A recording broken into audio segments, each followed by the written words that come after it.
Part 1. I beat up a kid because he kicked my elderly dog.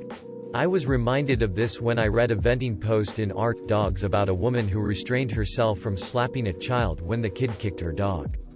Several years ago I was in a similar situation, and I didn't restrain myself at all. When I was 23, my 14-year-old Beagle Mix was diagnosed with a fast-acting cancer that had already started to spread. I'd had him since he was 1, and I made it my mission in life to keep him as comfortable and happy as I could. There was nothing he loved more than walking in the park, so I packed him up in the car and we for a short and slow walk every day. He was the sweetest, friendliest boy, so it was absolutely shocking when on one of our walks, a boy we'd never seen before, who was probably 10 to 11, ran up to us screaming, "I hate your ugly, gross dog, lady." My initial response was, okay, well we're just passing by, so goodbye then. Then the little jerk let out an inhuman screech and ran forward and kicked my dog in the stomach. My poor boy yelped and whimpered and crumpled to the ground in pain, and the kid laughed in that horribly demonic way only a child can laugh, and then reeled back to kick again. Before that moment, I had never experienced rage as an adult. I'm pretty evenly keeled person, and I'm typically a pacifist and diplomat. This was the first and only time in my life that I saw red. Before my brain had even processed what happened, I'd already lunged at the kid and sort of half-grabbed, half-shoved him by the neck, and pushed him to the ground very hard. He immediately burst into tears, and that's when I should have stopped. But I couldn't stop. It was the only time in my life when I felt like I wasn't in control of my actions. The kid was scrambling to get up and I kicked him really hard in the side, several times. Then I grabbed him by his sweatshirt hood and screamed in his face at the top of my lungs.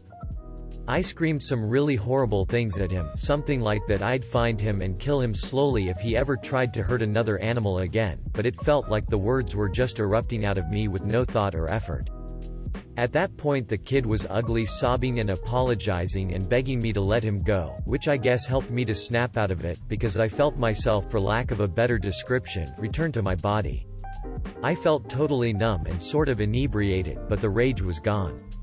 I let the kid go, and told him to go find his mom, and hastily added, "And don't ever kick a dog again."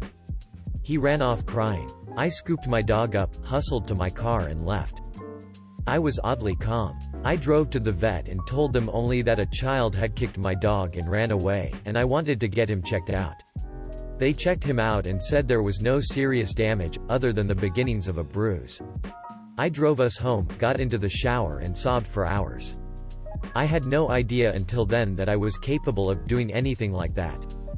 I started therapy the next week to deal with the anger issues I didn't know I had until then, and I've never had another issue like that.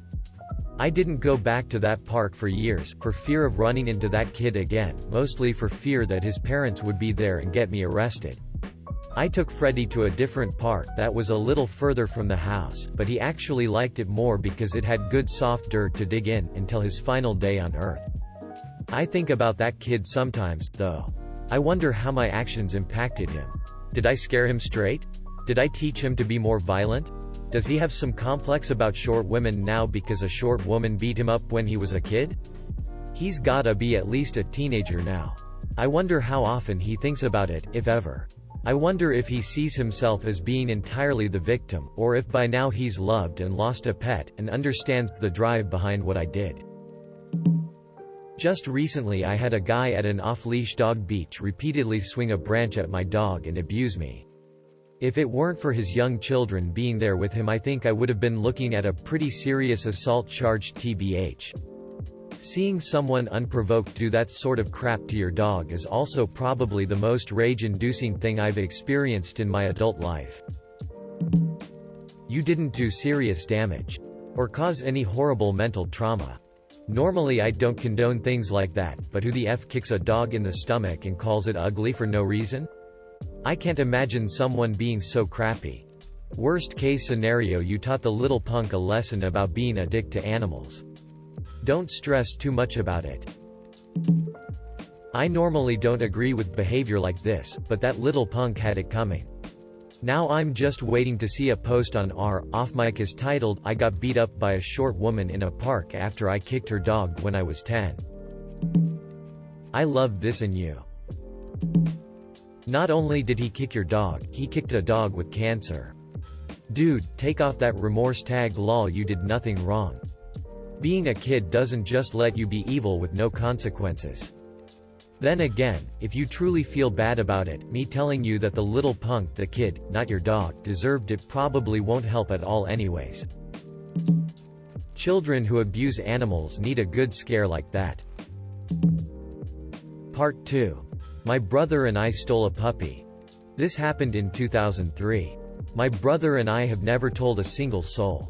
There was an article in the local newspaper about a butthole who had killed his dog with a spading fork, and this butthole happened to live one house over from where my brother stayed at the time.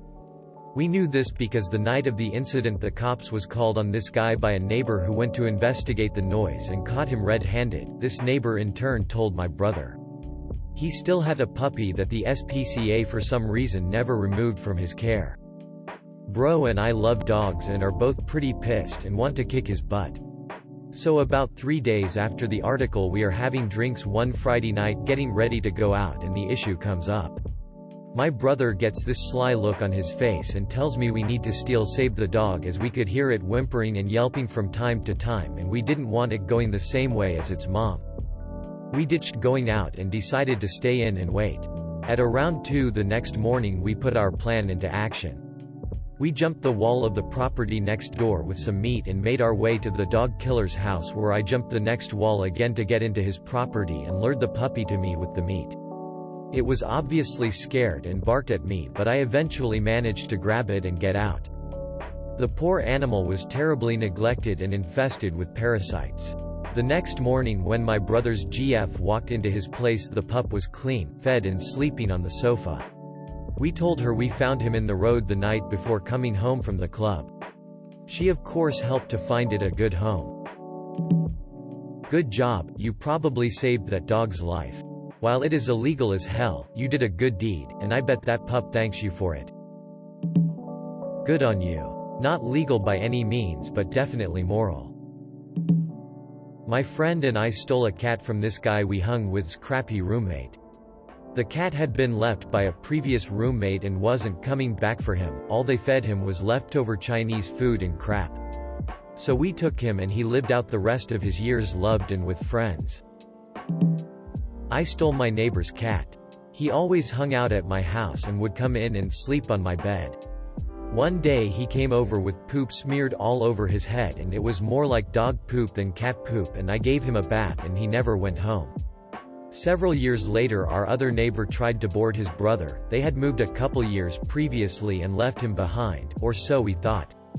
Turns out he was microchipped, and the vet called and went and got him and said they moved a couple blocks away and told them they left our cat behind because he liked us more anyway. So I found out that I kinda stole him, but they let me. They probably know what their kids did to those poor cats. A man must do what every man should do in his situation. You are a hero, not a criminal. I thought this was going to be a horrible story, but I'm just happy that you did this. My neighbor abused his dog, so I dognapped it and took it to a rescue farm to live on. The person who lives directly across the street from me is a disgusting old jerk who is the epitome of the awful neighbor. He's the type that will call the cops if he sees a car parked more than a foot from the curb, or if someone's grass is half an inch too tall for his liking. He had a German Shepherd that he kept outside 24/7 and tied to a chain. The dog had maybe a circumference of about 6 feet in which to roam because the chain was so short, and it always spilled the small bucket of water. I probably filled that water bucket more than the dog's owner did. One day, I saw him grab the dog by the head, pick him up off the ground, and throw him at the wall of the porch because the dog had pissed on the walkway and not in the grass. I marched over to his locked gate, and began screaming at him to knock it the F off, lest I call the police on him. He told me to mind my own business, and dragged the dog inside. I decided right then and there that by hook or by crook, I was getting that dog away from that butthole. I got in contact with a friend of a friend who runs a private no-kill shelter on a huge farm. She said she'd be more than pleased to take the German Shepherd and not question where it came from. I waited about a week for the next time he left the dog outside while he was gone. I walked across the street, cut the padlock on the gate with bolt cutters, and freed the dog. He bounded into my car, and I began the 90-minute trek out into the country to take the dog to his new home. He fell in love with that farm from the moment he jumped out of my car when we arrived, and the lady who runs the shelter absolutely adores him. Despite his previous lot in life, he's a very happy and playful dog, and shows almost no lingering effects from his mistreatment. By the time I got back to my place, the neighbor was home. He saw me pull into my driveway, and asked if I'd seen his dog. I didn't even look at him, and said, "Nope," before going inside, and letting loose with a supervillain chuckle. The dog is doing great at his new home, and is back to a healthy weight.